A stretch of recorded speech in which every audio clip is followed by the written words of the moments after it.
Halo Remisa, Assalamualaikum warahmatullahi wabarakatuh. Kembali lagi bersama saya Esa Production. Oke Remisa, di kesempatan kali ini saya akan membahas sesuatu yang agak menarik ya Remisa di Taiwan. Kebanyakan kalau job di Taiwan itu untuk sektor TKL atau sektor wong lanang Remisa, cowok ya, kebanyakan itu ya nyerangnya itu di pabrik, manufaktur, nelayan, konstruksi, dan di perkebunan.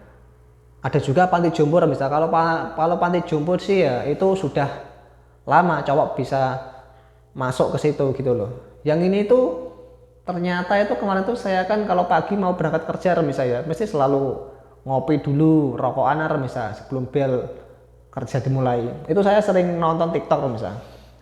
Lah saya ini nggak sengaja misal di TikTok itu ternyata ada cowok yang jaga pasien sama seperti Mbak TKW itu loh misal. Dan saya tuh kemarin tuh sempat ikut komentar Remisa gimana prosesnya, gimana ngalure gitu loh. Dan saya tanya itu ternyata itu malah tetangga saya sendiri gitu loh, tetangga desa. Dia di sini tuh sudah hampir 5 tahun dari Remisa loh. Saya ini mah baru tahu Remisa kalau cowok ini ada yang jaga pasien gitu loh. Saya kira kan hanya di panti jompo aja gitu loh.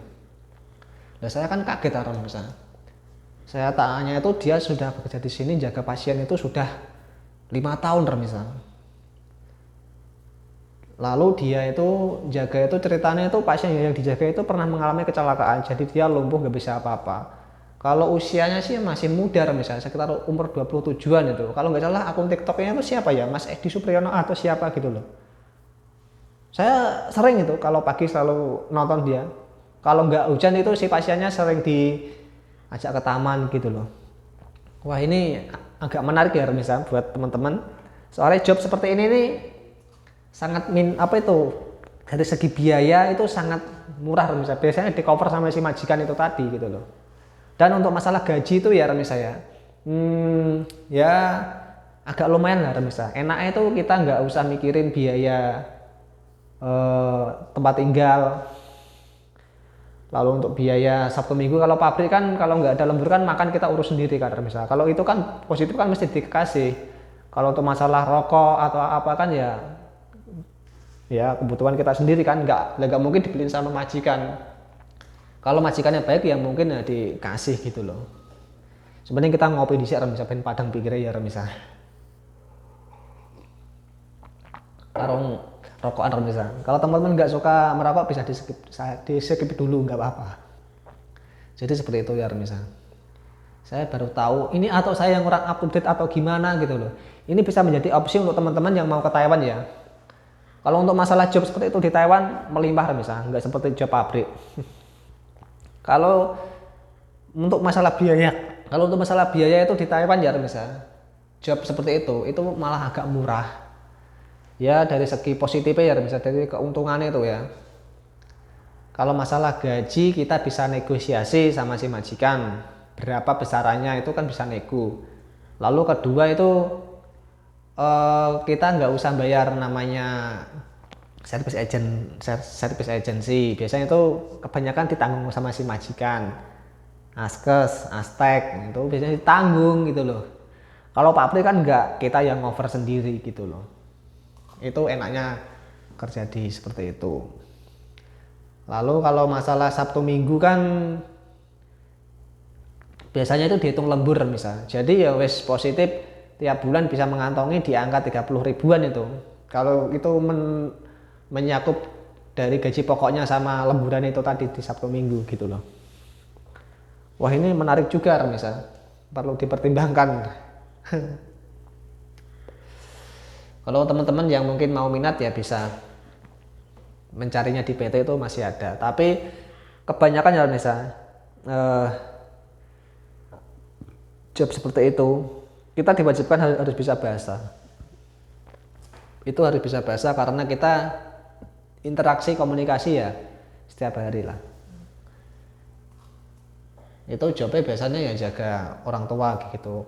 Kalau ada yang pasien yang lumpuh biasanya itu kan ya butuh perhatian. Ya mungkin kerjanya ya seperti kita merawat keluarga sendiri atau anak sendiri gitu misalnya.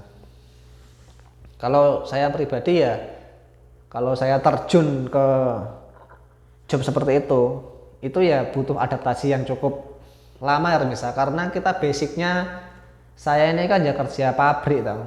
Kalau kita kerja di situ ya butuh ketelatenan, kesabaran itu bos.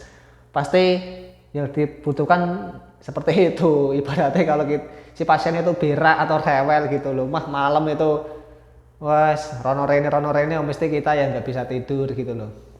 Ya dikondisikan seperti kita merawat anak sendiri gitu. Itu yang dari segi negatifnya seperti itu. Lalu kalau kita jaga orang tua yang agak pikun itu malah seperti yang dialami mbak-mbak TKW itu kan biasanya komplainnya kan di situ, yang dijaga itu enggak bisa kondusif, dalam artian itu wah rewel, pikun, kalau malam bolak-balik ke WC itu yang direpotkan seperti itu kalau jaga pasien. Kalau untuk sektor panti jompo sih ada cowok itu yang terjun, gajinya seperti pabrik. Kalau mungkin ya bisa menurut pandangan hitung-hitungan kalkulasi ilmu tolol saya, itu kalau gajinya seperti ini sih dimasukkan ke versi manufaktur ya, sektor formal pabrik, karena kita kan coba terjun langsung ke kerja di bagian perawatan pasien itu. Jadi seperti itu. Kemungkinan sih seperti itu misal. Kalau itu sih mereka itu enggak enggak mungkin terima gaji di bawah 30, pasti di atas 30 remisa. Kemungkinan besar ya. Ya termasuk bisa diuntungkan ya. Lumayan remisa hitungannya.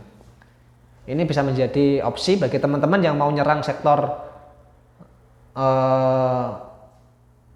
perawatan pasien di saat era pabrik ini agak sepi remisa. Kalau kita nyerang pabrik ya misal. Kalau kalian tahu sendiri ya, kita berangkat ke Taiwan gaji biayanya itu pasti di atas 70-an juta. Itu positif itu.